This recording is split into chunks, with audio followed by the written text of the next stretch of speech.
Lawyer Monday Ubani condemns Lagos government renaming of Charlie Boy bus stop, others as dangerous descent to tribalism, hatred. I don't even know why they are doing naming ceremony up and down. They've just been doing naming ceremony a lot these days. That's how the governor of Oyo State too was renaming. This BK will rename. Everybody is just doing naming ceremony. I don't understand. I don't understand. They should change Charlie Boy bus stop to Bado bus stop. I don't understand it. I don't understand this. I've been shouting Bado. Wow. Something that people have been calling Charlie Boy for the longest of years. They should now start calling it Bado. Why are you renaming it Bado to even start with? I don't understand. Human rights lawyer and senior advocate of Nigeria, SAN, Monday Ubani has said that renaming of Charlie Boy bus stop and other streets in Lagos State by the governor, Sanwolu-led administration, is a dangerous descent into tribal politics and hatred. Ubani described the recent growing trends of renaming streets in Lagos as tribalistic, divisive, and dangerously unpatriotic, warning that such actions may deepen ethnic tensions and erode the cosmopolitan identity of the city. Ubani's statement followed the controversial renaming of the popular Charlie Boy bus stop in Bariga area of Lagos to Bado bus stop. What's that? In honor of the indigenous rapper. Why are you honoring rapper Olamide? What did he do that you are honoring him? By the outgoing chairman of Bariga Local Government Development Area, LCDA, Kolade Alabi David.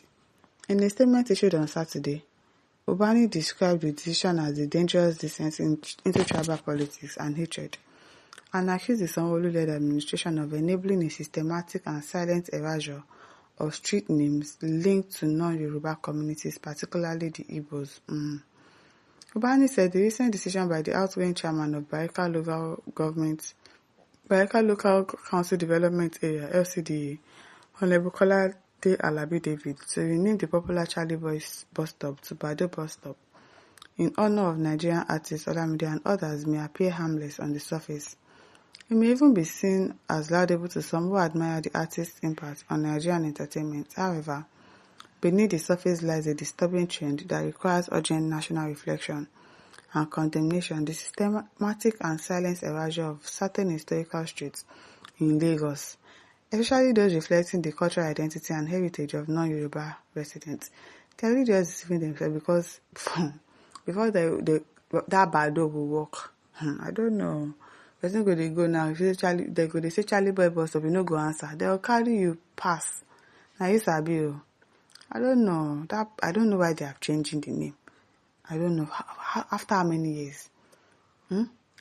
He further stated that this is not the first time such a policy has crept into the consciousness of Lagosians. Slowly but surely, what once was a cosmopolitan city that embraced all tribes, culture, and people is sliding into an ethnocentric experiment where names of streets and public places associated with non-Yoruba citizens are being wiped off the map without justification or consultation, Ubani said. Let us be clear, this practice is archaic, divisive, and dangerously tribalistic. It has no place in a modern democracy and only serves to take Nigeria back to the Stone Age, he added. Ubani argued that the renaming of streets should be guided by inclusive policy, transparency, and public consultation, not ethnic sentiment or political tokenism. In a multi-ethnic federation like ours, unity in diversity must be preserved at all costs, especially by those in leadership positions, he stressed. According to him, there has been no clear justification, public engagement, or official explanation from the Lagos State government for the street name changes being implemented across various local councils. No cogent or official explanation has been given for this disturbing trend where the original names imposed illegally were then not approved by the same arms of government, now reversing them with reckless abandon. But this name not given at a time when Lagos stood tall as a beacon of national unity, hospitality, and inclusiveness, Ubani questioned. According to him, the absence of clear policy guidelines or public engagement suggests something more sinister, an attempt to rewrite the cultural history of Lagos in a way that marginalizes certain ethnic groups, particularly the Igbo community, whose contribution to the growth of Lagos are not just historical but ongoing and appreciable. He noted that Nigeria is already hanging on a delicate thread of national unity strained by insecurity, governance issues, and ethnic profiling. At such a time, any action by public officials, even at the local government level, that promotes ethnic division or marginalization must be rejected in the strongest term. Calling attention to what he perceives as an emerging pattern of ethnic cleansing through policy on top of this street changing. Wow. Ubani warned that Nigeria's fragile national unity cannot withstand the politicization of cultural identity in urban spaces. If streets named after non-Yoruba figures are being deliberately removed without any history of criminality or impropriety attached to them, then what message are we sending? That Lagos is now a state lived by one ethnic group only.